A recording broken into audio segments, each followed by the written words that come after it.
ইমানের দাবি যদি কোরবানি হয়, সেই দাবি ঘরে বসে থাকা নয়।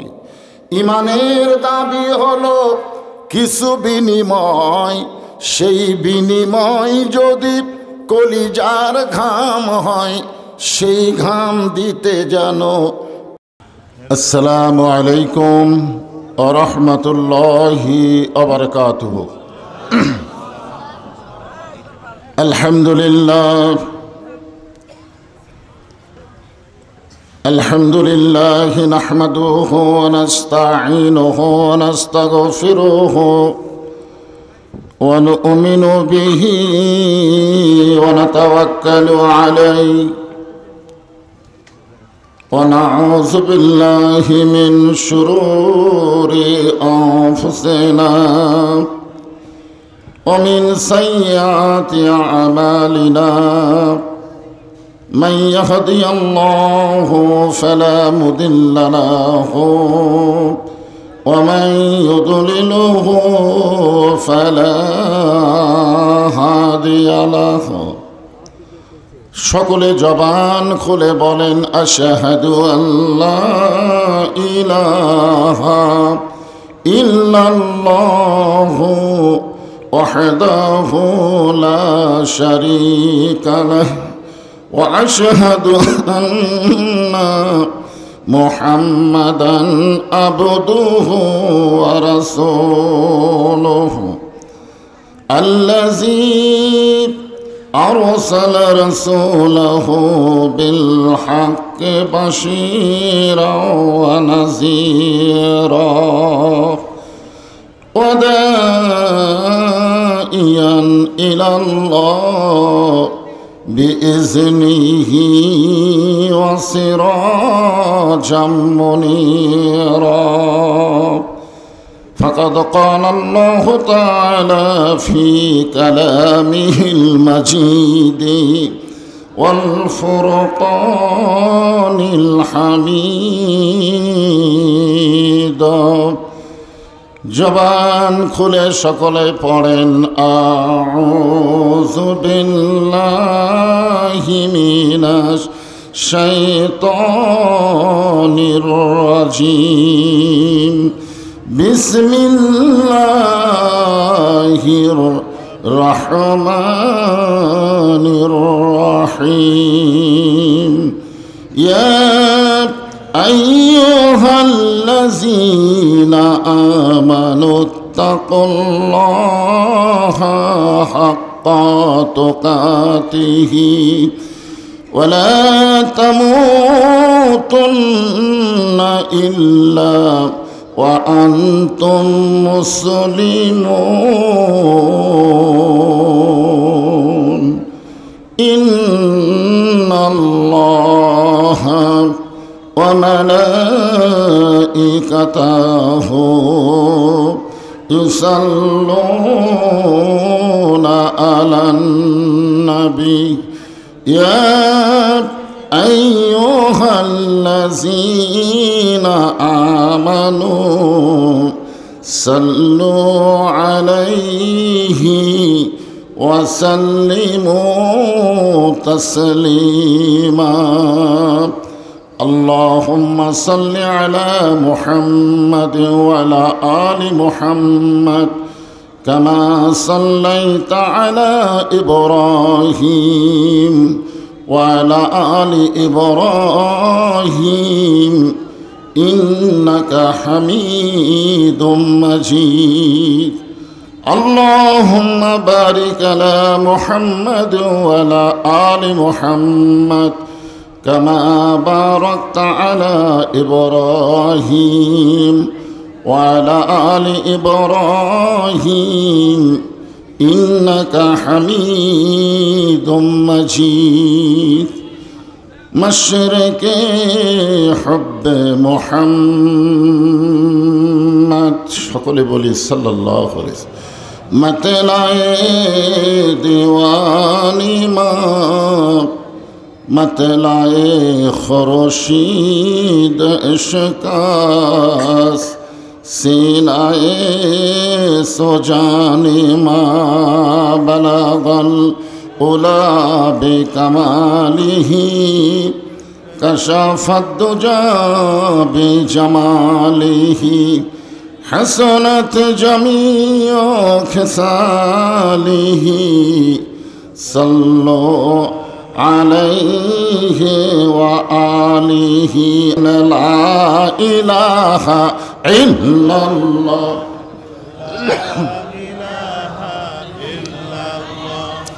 ला इलाहा इल्लल्लाह বাতাস দেওয়া লাগবে লা ইলাহা ইল্লাল্লাহ লা ইলাহা ইল্লাল্লাহ লা ইলাহা ইল্লাল্লাহ লা ইলাহা ইল্লাল্লাহ লা ইলাহা ইল্লাল্লাহ লা ইলাহা। সবাই মহাব্বত নিয়ে জিকির করেন। যে জিকির করতেছেন এই জিকিরটা যদি মৃত্যুর সময় জবানে জারি থাকে, আল্লাহ রাসূল বলেছেন কোন ব্যক্তি যদি সারা জীবন পাপ করে আর মৃত্যুর সময় কলেমার জিকির যদি তার জবানে জারি থাকে, শুধুমাত্র জিকির জবানে জারি থাকার কারণে আল্লাহ তার জীবনের সমস্ত গুনাহ মাফ করে দেয়। এজন্য বলা হয়েছে আফজালুজ জিকির লা ইলাহা ইল্লাল্লাহ। সকলেই জবান খোলে লা ইলাহা ইল্লাল্লাহ লা ইলাহা। যার দিলে আছে আমার আল্লাহর ভয়, যার মনে আছে আল্লাহর ভয়, আল্লাহ আল্লাহ সব সময় আহার নিদ্রা ভালো লাগে না, এই দুনিয়া ভালো লাগে না, ভালো লাগে শুধু আল্লাহ লা ইলাহা ইল্লাল্লাহ লা ইলাহা ইল্লাল্লাহ মুহাম্মাদুর রাসূলুল্লাহ। রাসূলের মহব্বতে সকলেই বলবো সাল্লাল্লাহু আলাইহি ওয়াসাল্লাম। সম্মানিত অতিথিবৃন্দ, সম্মানিত সুধীজন, সম্মানিত ওলামায়ে কেরাম, আপনাদের মাঝে মাঝে যে সমস্ত আলেম ওলামা বসে আছেন, মঞ্চে আছেন, মাগরিবের নামাজের পর থেকে এত রাত পর্যন্ত কোরআন হাদিসের আলোকে অত্যন্ত গুরুত্বপূর্ণ আলোচনা করে আপনাদেরকে শোনালেন এবং মাদ্রাসার উন্নয়ন কল্পে আদায় করলেন। সম্মানিত ওলামায়ে কেরাম সহ আজকের মাহফিলের বক্তাগণকে অন্তরের অন্তঃস্থল থেকে আমি শুভেচ্ছা জ্ঞাপন করছি। এই মুহূর্তে আমার সামনে যারা বসে আছেন, জায়গা ছোট হওয়ার কারণে অনেক আল্লাহর বান্দারা দাঁড়িয়ে আছেন। যারা বসে আছেন এবং যিনারা দাঁড়িয়ে আছেন সকলকেই অন্তরের অন্তঃস্থল থেকে আমি শুভেচ্ছা জ্ঞাপন করছি। আমার সম্মানিতা মা বোনেরা, পর্দার অন্তরে বসে বসে যারা আলোচনা শুনতেছেন তাদেরকে শ্রদ্ধা জ্ঞাপন করে এই মুহূর্তে জানতে চাচ্ছি আপনারা সকলে কেমন আছেন। জবান খুলে বলি আলহামদুলিল্লাহ। শারীরিক সুস্থতা এবং মানসিক প্রশান্তি সহকারে আল্লাহ আমাদেরকে কবুল করেছেন। যে আল্লাহ সুস্থ রেখে আজকের এই মাহফিলে আমাদেরকে কবুল করলেন, আমরা সে আল্লাহর উপরে খুশি না বেজার? তাহলে জবান খুলে সমস্বরে সকলে বলবো রব্বানা লাকাল হামদ হামদান কাসীরান তাইয়িবান মুবারাকান ফীহি। আমরা ওই আল্লাহর দরবারে শুকরগুজার করছি যে আল্লাহ তাআলা আমাদেরকে জন্মগতভাবে মুসলমানের ঘরে কবুল করেছেন। ওই আল্লাহর দরবারে আমরা শুকরগুজার করছি যে আল্লাহ জন্মগতভাবে আমাদেরকে মুসলমানের ঘরে কবুল করেছেন। আর মুসলমানের ঘরে কবুল করার কারণেই আমরা আল্লাহ পেয়েছি। জোরে কোন ঠিক কিনা? যদি আমরা হিন্দুদের ঘরে আসতাম, ইহুদি খ্রিস্টানদের ঘরে জন্ম নিতাম তাহলে আমরা কিন্তু আল্লাহ বলতে পারতাম না, ঠিক কিনা বলেন? ওনারাও কিন্তু একটা কিছু বলে, যেমন হিন্দুরা বলে ভগবান, কেউ বলে গড, কেউ বলে ঈশ্বর। এগুলো একটাও চলবে না, ঠিক কিনা বলেন? চলবে? অচল। আর আমরা যে আল্লাহ বলি সেটাই হলো সচল। হিন্দুদের ভগবানের ভ বাদ দেন, গবানের কোনো অর্থ ডিকশনারিতে নাই। গ বাদ দিলে বান মানে বন্যা, দুনিয়ার কোনো মানুষ পছন্দ করে না। বা বাদ দিলে নো মানে নাই। আর আমরা যাকে আল্লাহ বিশ্বাস করি, যিনি আমাকে মুসলমানের ঘরে কবুল করে আমরা আল্লাহ পেয়েছি, আল্লাহর কোরআন খুলে দেখেন, আল্লাহু লা ইলাহা ইল্লা হুয়াল হাইয়ুল কাইয়ুম। যদি মন চায় আলিফ বাদ দেন, লিল্লাহি মা ফিস সামাওয়াতি ওয়াল আরদ। আবার যদি মন চায় আর একটা লাম বাদ দিয়ে দেখেন, লাহুল মুলকু ওয়া লাহুল হামদ। আর একটা লাম বাদ দিলে হুয়াল্লাহুল্লাযী লা ইলাহা ইল্লাহু। ভাগ্যগুণে এমন একটা আল্লাহ পেয়েছি যে আল্লাহর সব কিছু বাদ দিলেও আল্লাহ বাদ পড়ে না। মুসলমানের আল্লাহ সদা বিরাজমান। জোরে বলেন সুবহানাল্লাহ। ভাগ্যগুণে আমাদের ভাগ্য ভালো বলেই আমরা এমন আল্লাহ পেয়েছি। খুশি না বেজার? জন্মসূত্রেই আমরা মুসলমান। জন্মসূত্রে আমরা কি? মুসলমান। রুহের জগৎ, দুনিয়ার জগৎ, আখিরাতের জগৎ। জগৎ সর্বসাকল্যে তিনটা, খুব খেয়াল করবেন।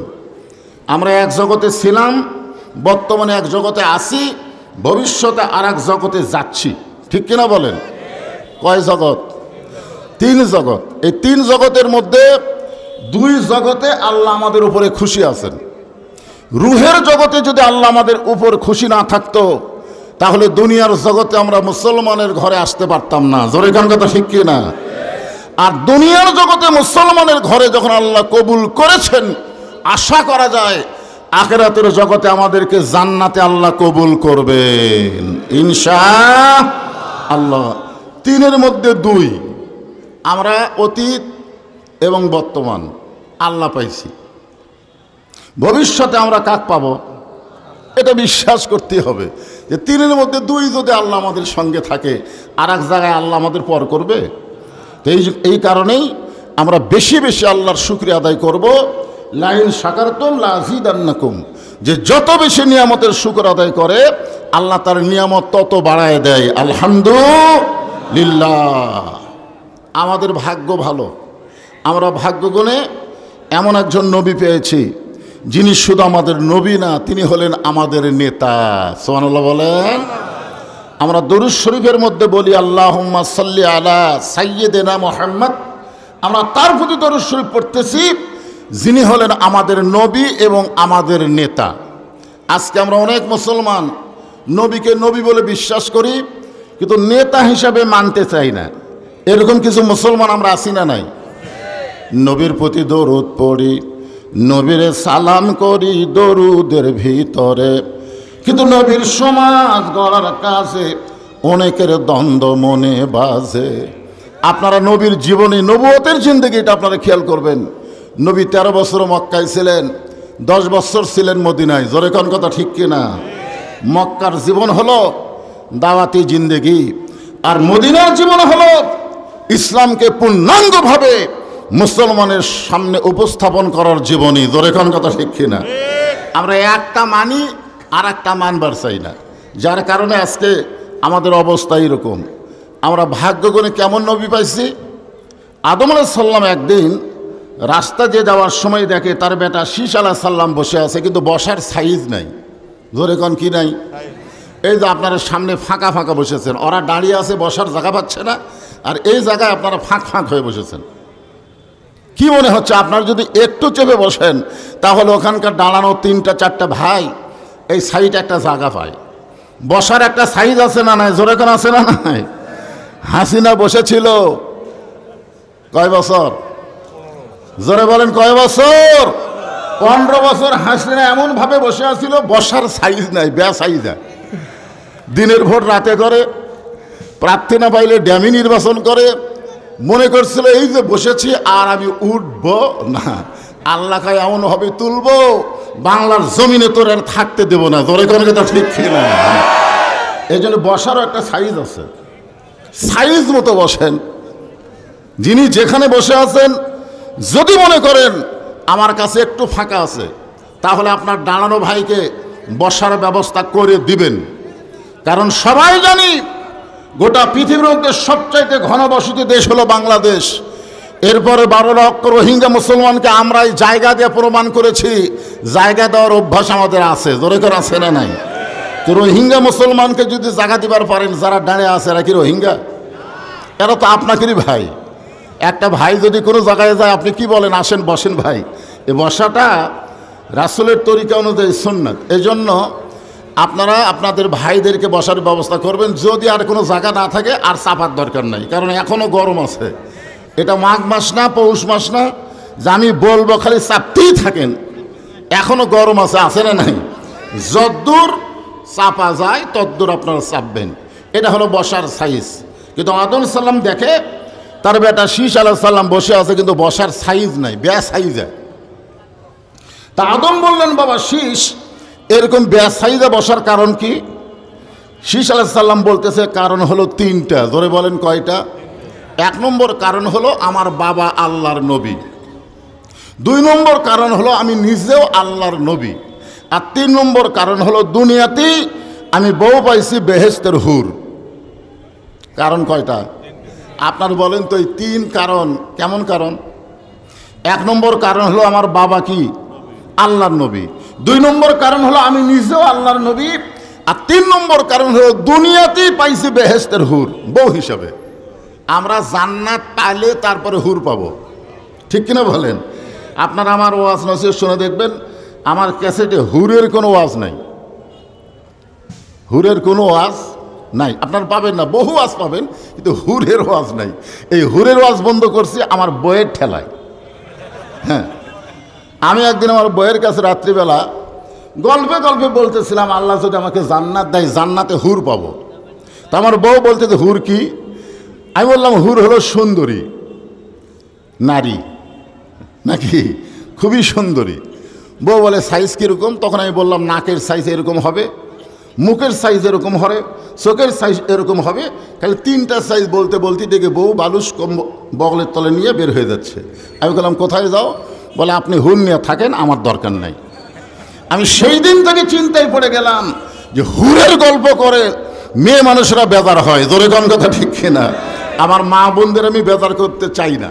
এজন্য বলতেছি, আল্লাহ কোরআনে বলেছেন লাকাদ খালাকনাল ইনসানা ফি আহসানি তাকবীম। মানুষকে অবশ্যই মানুষকে আমি সর্বোত্তম আকৃতি দিয়ে সৃষ্টি করেছি। বলেন সুবহানাল্লাহ। তার মানে বোঝা গেল এ আয়াতের শানে হুরের চাইতেও আমাদের বউগুলো সুন্দরী হবে যদি তারা জান্নাতে হয়।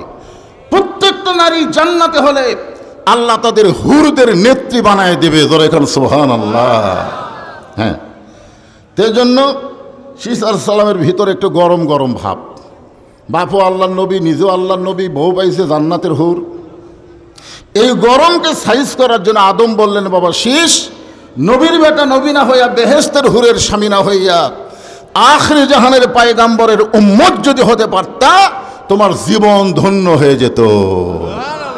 আপনারা বলেন তো আখিরি জাহানের পয়গম্বর বলতে আদম নবী কোন নবীরে বুঝাইছেন? আপনারা কোরআনে পড়েন নাই? মা কানা মুহাম্মাদুন আবা আহাদিম মির রিজালিকুম ওয়ালাকিন রাসূলুল্লাহি ওয়া খাতামান নাবিয়্যিন।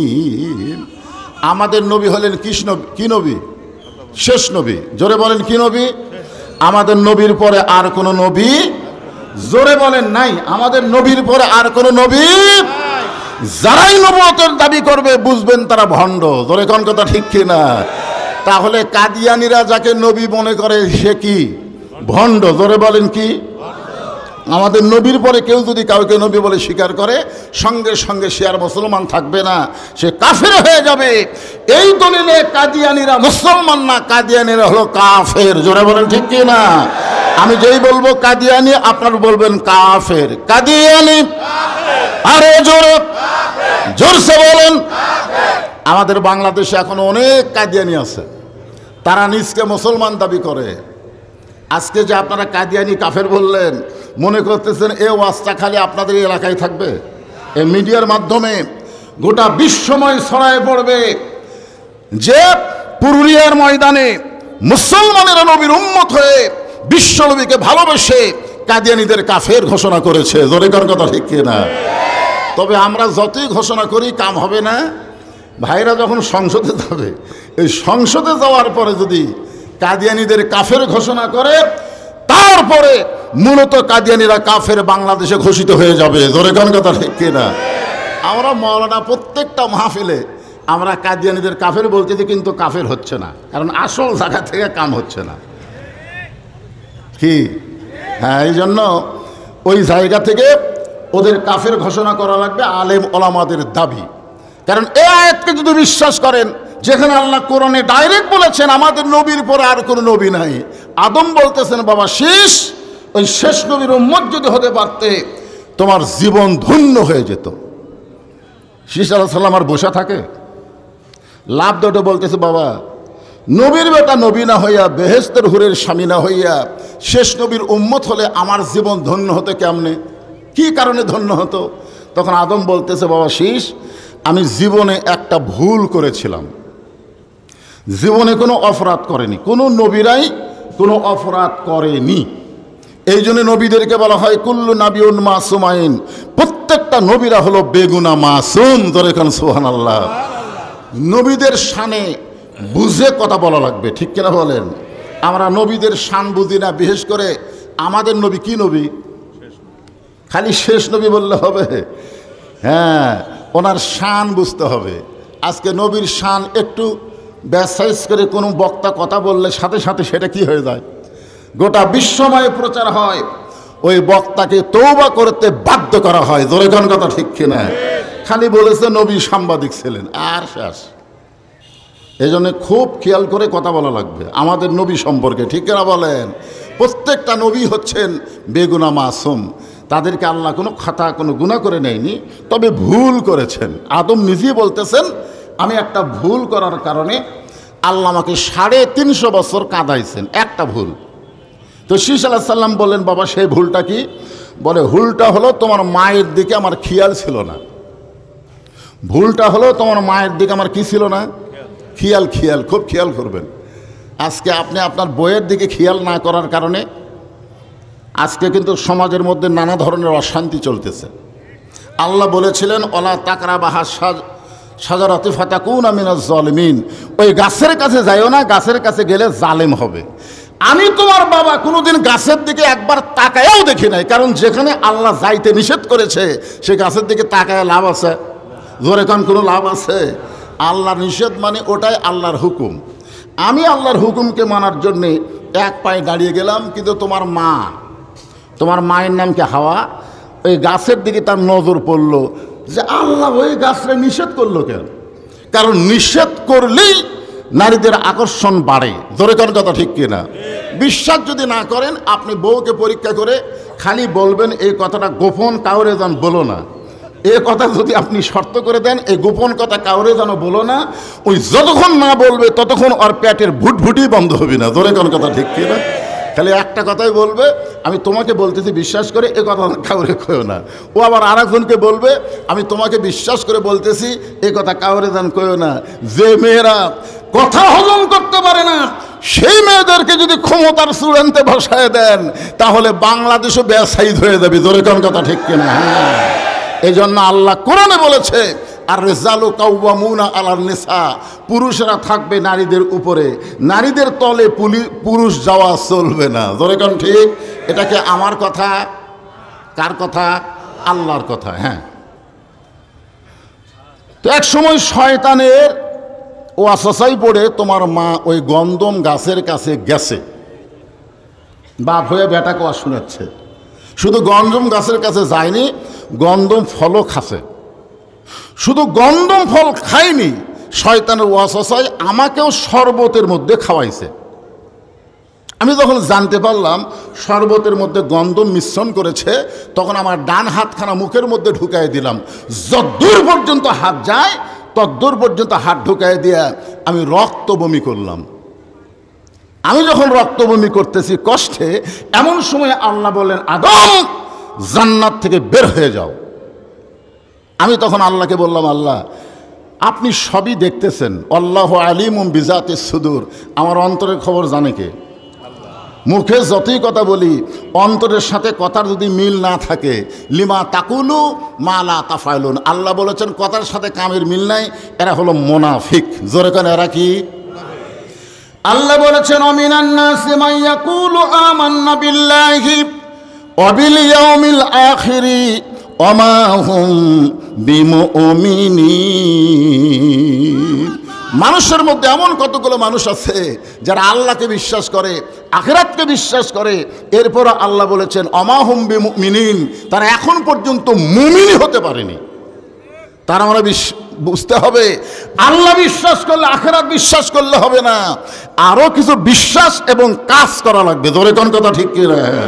হ্যাঁ, খেয়াল করে শুনবেন।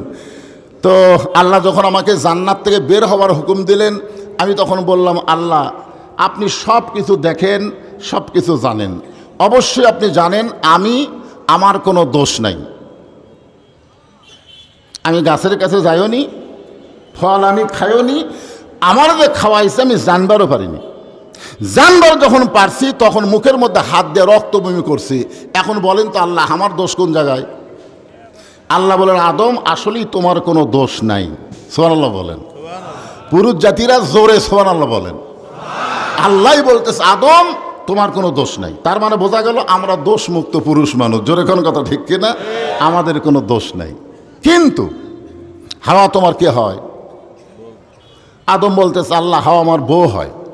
আল্লাহকে, আদম হাওয়া তোমার কে হয়? আদম বলতেছে আমার বউ হয়। আল্লাহ আবার বললেন, আদম হাওয়া তোমার কে হয়? আদম রাগ করে বলে, আল্লাহ একই কথা বারবার জিজ্ঞেস করেন, হাওয়া আমার বউ হয়। এখন পর্যন্ত আমরা কিন্তু কেউ রাগ করিনি। বিয়েতে কয়বার কবুল করা লাগে? আপনার কয়বার কছেন? আপনি কি দুইবার বলার পরে বলছেন এতবার কবুল করা লাগবে কে? একবার বললেই তো হবে। এখানে তিনবার বলা, ওই আদম থেকে আদম সন্তানদের শুরু হয়েছে। জোরে খান সুবহানাল্লাহ। মজবুতি কথা। একবার কইছে, দুইবার কইছে, তৃতীয়বার বলতেছে আল্লাহ হাওয়া আমার বউ হয়। আল্লাহ বলে, আদম তিনবার তোমাকে জিজ্ঞাসা করলাম হাওয়া তোমার কে হয়, প্রত্যেকবারই বললা হাওয়া আমার বউ হয়। তাহলে এখন তোমার বউ কি করবে সে খেয়াল তুমি করবা না আমি করব? তোমার বউ কি করতেছে এ খেয়াল কে করবে, আল্লাহ না স্বামী? আপনার বউ কি করতেছে আপনি খেয়াল করছেন? আপনি তো সামনে কাতার এশার নামাজ ঠিকই পড়তেছেন, কিন্তু আপনার বউ যে ভারতের চ্যানেল স্টার জলসা দেখতেছে, আপনি কি একবার খেয়াল করছেন? এই মরদ মানুষেরা খেয়াল করছেন? আপনার বউ যে গোটা পাড়া ঘুরে বেড়াচ্ছে, মরার পরে আপনি বউকে কয় কাপড় দেবেন? যে বউ জীবিত অবস্থায় গোটা পাড়া ঘুরলো, মরার পরে আপনি তাকে 5 কাপড় দিলেন। ধরে কোন কয় কাপড়? 5 কাপড় দিয়ে খাট নিয়ে আবার চাদর দিয়ে ঢাকলেন। ফেরেশতারা বলতেছে, আল্লাহ এই মেয়েটা যখন জীবিত ছিল এই পাড়ার সবাই মেয়েটাকে দেখছে, সবাই মেয়েটাকে চিনে, তো মরার পরে 5 কাপড় দিয়ে চাদর দিয়ে ঢাকার কারণ কি? আল্লাহ বলতেছে ওই দেশের নাম হলো বাংলাদেশ, ওই দেশের মেয়েরা বাঁচতে পর্দা না করলেও মরার পরে পর্দা করে। তা আপনারা কি চাচ্ছেন যে আপনার বউ খালি মরার পরে পর্দা করুক, জীবিত অবস্থায় ইচ্ছা মতো চলুক? চলতে দেন। আল্লাহ রাসূল বলেছেন, আর দায়ুসু লা ইয়াদখুলুল জান্নাহ, দায়ুস কোনোদিন জান্নাতে যাবার পারবে না। সাহাবারা জিজ্ঞাসা করলেন, ইয়া রাসূলুল্লাহ দায়ুস কোন নারী? রাসূল বললেন, দায়ুস কোনো নারী নয়, দায়ুস হলো ওই সকল পুরুষ মানুষ যাদের অধীনে নারীরা পর্দা করে না। এখন আমার অধীনে আমার বউ আছে না নাই? কথা কোন আছে না নাই? তাহলে এই বউটার দিকে আমার খেয়াল করার দরকার আছে। আল্লাহ বলে, আদম হাওয়া গন্ধম গাছের কাছে গেছিল, তুমি তখন কোথায় ছিলে? আদম কয়, আল্লাহ আমি খেয়াল করিনি। আচ্ছা হাওয়া যখন গন্ধম ফল খাইলো তুমি তখন কোথায় ছিলে? কয় আমি খেয়াল করিনি। হাওয়া যখন গন্ধম শরবত করে তোমারে খাওয়াইলো তুমি তখন দেখছিলে? কয় আমি দেখিনি। তো তোমার বউ কি করতেছে তুমি না দেখে আমি আল্লাহ খালি দেখলে হবে? এই কারণেই এখন তোমাকে বইয়ের কারণেই তোমাকে জান্নাত থেকে দুনিয়াতে যাইতে হবে। এই একটা ভুল করার কারণে 350 বছর আমি কেঁদেছি। শীষ আমার চোখের পানি পড়তে পড়তে আমার গালের গোস্তর পছন্দ ধরে গেল। এক সময় আমি বিরক্ত হয়ে বললাম, আল্লাহ এত কান্দা কাঁদতেছি, এখন পর্যন্ত আমার তওবা কবুল হয় না, এর পিছনে কারণ কি? আল্লাহ বলেন, আদম শুধু কাঁদলে হবে না, কাঁদার মতো কান্দা লাগবে। সুবহানাল্লাহ বলেন, শুধু কাঁদলে হবে? আমাদের বাংলাদেশে বহু লোক কাঁদতেছে, কিন্তু কান্দার কারণ কি? আমরা সাইদি হুজুর যখন জেল থেকে বের করে হাসপাতালে হত্যা করা হলো, আমরা কিন্তু বাংলার বহু মানুষ কাঁদছি। জোরে কোন কথা ঠিক কিনা? কি হলো? কিন্তু শুধু কাঁদলে হবে না, 5ই আগস্টের মতন সবাইকে বের হওয়া লাগবে, জীবন দেওয়া লাগবে, রক্ত দেওয়া লাগবে, তারপরে ফ্যাসিবাদ মুক্ত বাংলাদেশ পাওয়া যাবে। জোরে কোন কথা ঠিক? কথা বলে শুধু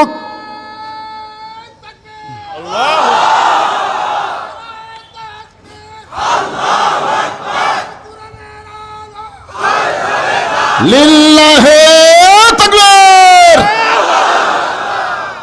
আপনারা যখন তকবীর দেওয়া লাগে আমি দিব না, দিচ্ছে না তো? আপনি ওখান থেকে তকবীর দিলেন, সবাই দিচ্ছে না। আপনারা বলেন তো, কোনো ব্যক্তি, কোনো মুসলমান যখন তকবীর দেয় আর এই তকবীর দেওয়ার সময় যারা জবান বন্ধ করে রাখে, তাদের উপর কে খুশি হয়?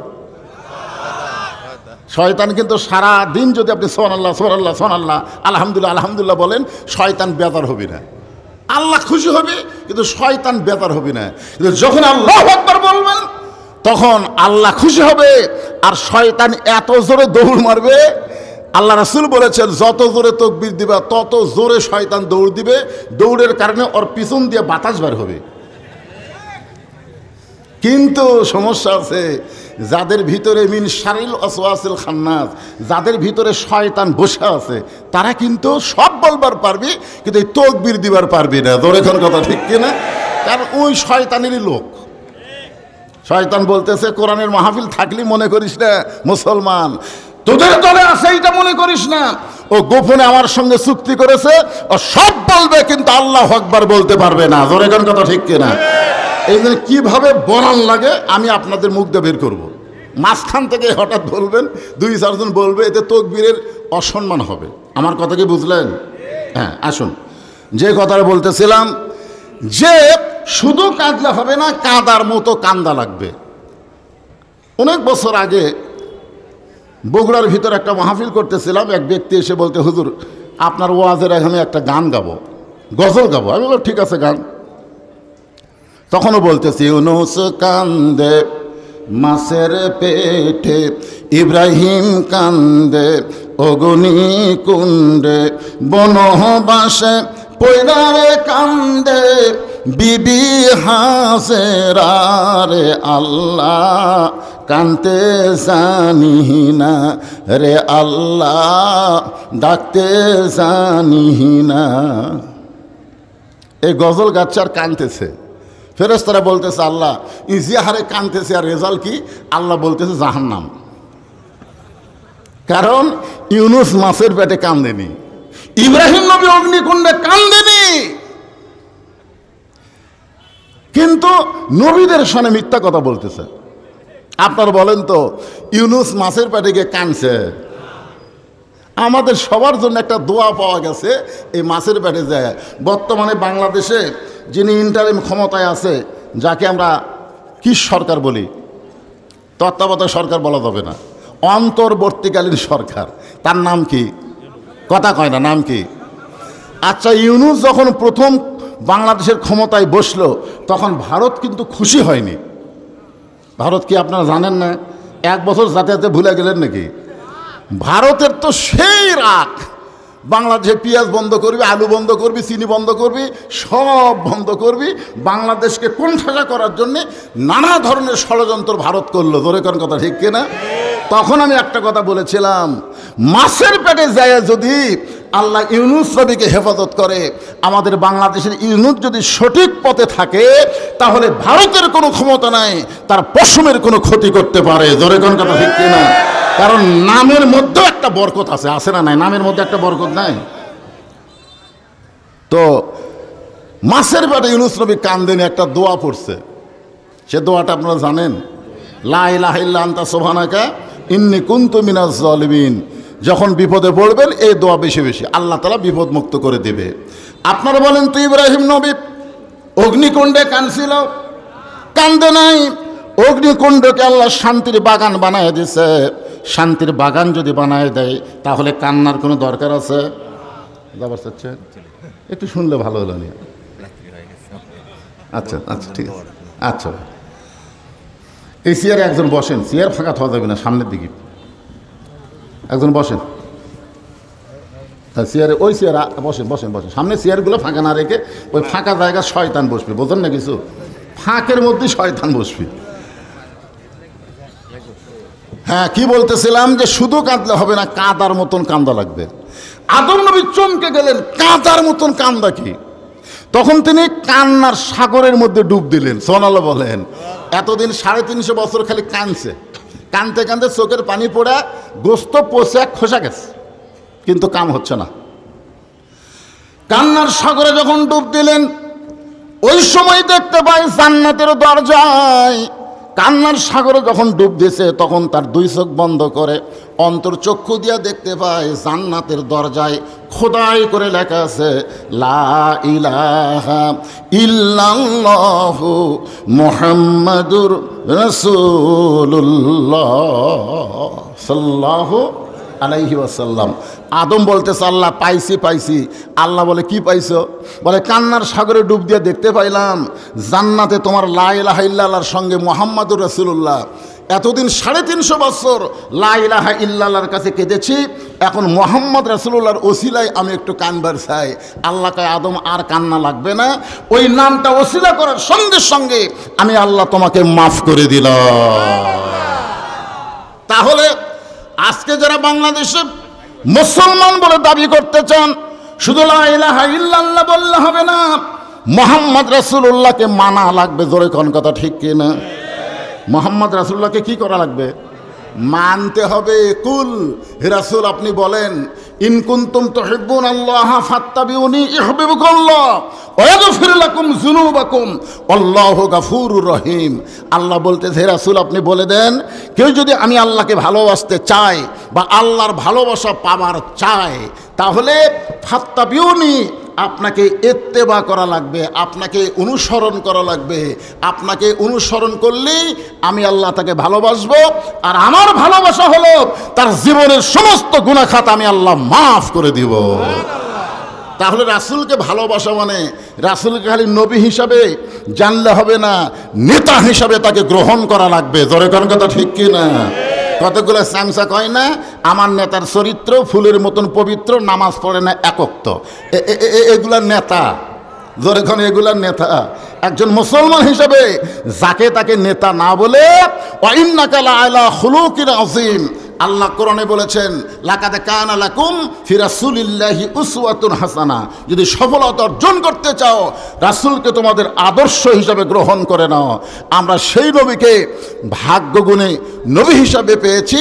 আদম বলে বেটা শীষ, ওই নবীর উম্মতেরা সারা জীবন যদি পাপ করে, সারা জীবন যদি পাপ করে, আর কোনো এক সময় মাছির মাথার মতন সামান্য পানি চোখের কোনায় এনে বলে আল্লাহ ওই নবীর উম্মত হওয়ার ওসিলা আমাকে মাফ করে দাও, আল্লাহ নবীর বিশ্ব নবীর উম্মত হওয়ার খাতিরে এই সামান্য কান্নার কারণে তার জীবনের সমস্ত গুনাহ মাফ করে দেয়। শীষ বলতেছে বাবা নবীর বেটা নবী না হইয়া বেহেশতের ঘরে স্বামী না হইয়া ওই নবীর উম্মত হলেই ভাগ্য ভালো হতো। আদম বলে শীষ, সবার ভাগ্যে ওই নবীর উম্মত হওয়া যায় না, ওই নবীর উম্মত হলে ভাগ্য লাগে। জোরে কোন কি লাগে? তাহলে আমরা কোন নবীর উম্মত? যেই নবীর উম্মত হতে গেলে ভাগ্য লাগে। আল্লাহ দয়া করে সেই নবীর উম্মত হিসেবে আমাদের কবুল করেছেন। খুশি না বেজার? জবান খুলে বলি আলহামদুলিল্লাহ।